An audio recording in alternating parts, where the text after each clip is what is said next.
வணக்கம் நேர்களே, நீங்கள் பார்த்துக் கொண்டிருப்பது தமிழ் ஸ்பீட் நியூஸின் பல்சுவை தேடல். வணக்கம் நேர்களே, நமது ஓபிஎஸ் நல்லவரா இல்லை கெட்டவரா?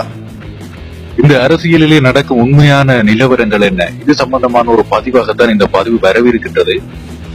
நீங்கள் கேட்கக்கூடும், என்னடா இது, இவர் ஓபிஎஸ்க்கு சப்போர்ட்டும் செய்கிறார்கள், எதிர்ப்பும் செய்கிறார்கள், சசிகலாவுக்கு எதிர்க்கிறார்கள், அவரை பற்றி நல்லதாக கூறுகிறார்கள். உண்மைதான். என்னவென்று சொன்னால், இந்த தமிழக அரசியல் ஆனது தற்போது ஸ்திரமில்லாத ஒரு நிலைமையிலே, அதாவது மாறிக்கொண்டிருக்கின்ற ஒரு நிலைமையிலே இருக்கின்றது. ஆக இதுக்கு தீர்வுதான் என்ன என்கின்ற ஒரு துணைப்பொருளே தான் இந்த வீடியோ உங்களுக்கு வரவிருக்கின்றது. பார்ப்போம். இது நாங்கள் கவிஞர் இரவா கபிலன் அவர்கள் எழுதிய ஒரு கட்டுரையின் சாராம்சமாகத்தான் இந்த பதிவானது வரப்போகின்றது. அவர் கேட்கின்றார் என்னவென்று சொன்னால், ஏன் இந்த தமிழக மக்கள் இவ்வளவு அப்பாவியாக இருக்கின்றார்கள்? சசிகலாவை ஆயாமா வேலைக்காரி என கிண்டல் செய்வதை விட ஒரு அரசியல் குருட்டுத்தனம் இருக்க முடியுமா? எந்த ஆயாமா சாராய ஆலை வைத்திருக்கின்றார், அல்லது எந்த வேலைக்காரி ஜாஸ் தியேட்டரை வாங்கி இருக்கின்றார்? பாத்திரம் விளக்குகின்றவரால் பையனூர் பங்களாவை பிடுங்க முடியுமா?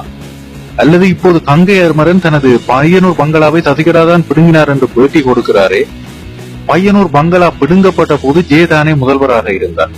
அப்போதே பிரஸ் மீட் வைத்து பிடுங்கலில் சம்பந்தமே இல்லாத ஜெயிடம் நியாயம் கேட்டிருக்கலாம் தானே?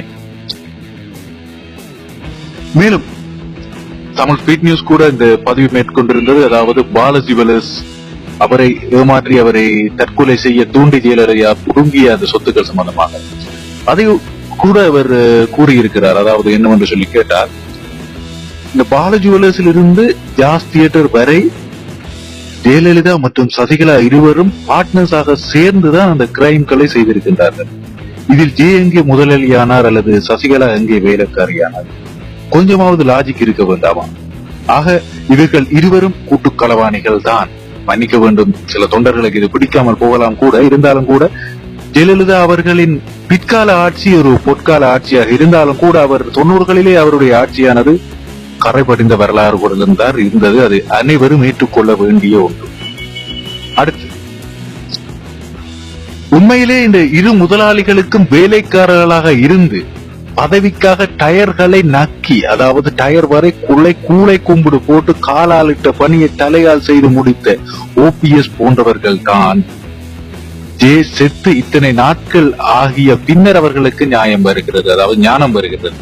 தன்னுடைய முதல்வர் பதவி பிடுங்கப்பட்டவுடன் சசிக்கு மக்களிடையே எதிர்ப்பு உள்ளது என்றது நன்றாக தெரிந்தவுடன் இவரிடம் ஜெயின் ஆன்மா பேசுகிறதாம், உந்துகிறதாம், உருளுகிறதாம், உடைகிறதாம். இன்னும் தெளிவாக சொல்ல போனால், இரு முதலாளிகளில் பரமான முதலாளியின் இடம் காணாமல் போனவுடன் சொத்தை ஆட்டைய போட நினைக்கும் வேலையாளின் சுயநலன் தான் இந்த ஓபிஎஸ்க்கு இருக்கின்றதே தவிர, அதில் கட்சி நலனோ அரசு நலனோ மக்கள் நலனோ எதுவுமே இல்லை. இதை நாங்கள் அவரிடம் எதிர்பார்ப்பது மகா அரசியல் அறிவீனம். மேலும் இதை நாங்கள் இந்த ஜல்லிக்கட்டின் வழியே கூட பார்த்திருக்கலாம். எமது மாணவர்கள் மீது அந்த தாக்குதல்கள் நடத்தப்பட்ட போது அவர்கள் வாய் மூடி மௌனிகளாக இருந்தார்கள்.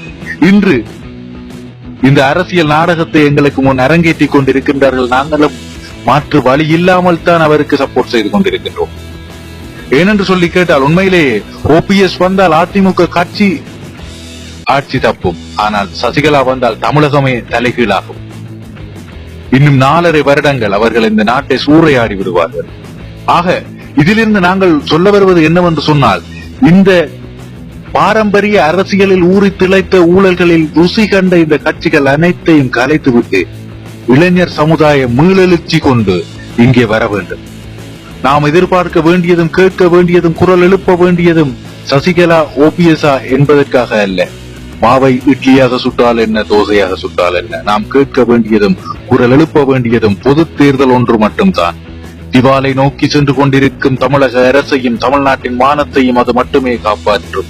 இந்தியாவெங்கும், ஏன் உலகமெங்கும் தமிழரின் பெருமையை இந்த மாணவர்கள் பறைசாற்றி இருந்தார்கள் 2 வாரங்களுக்கு முன்பு. ஆனால் அத்தனையும் இந்த சசிகலா ஓபிஎஸ் தவிடுபொடியாக்கி இன்று தமிழகத்தை கேலி கூத்தாக்கி வைத்திருக்கிறார்கள்.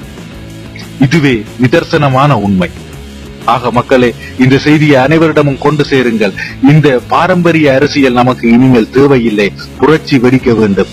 மாணவர்கள் அரசியலுக்கு இறங்க வேண்டும். இறங்கியதை சுத்தம் செய்ய வேண்டும். நன்றி.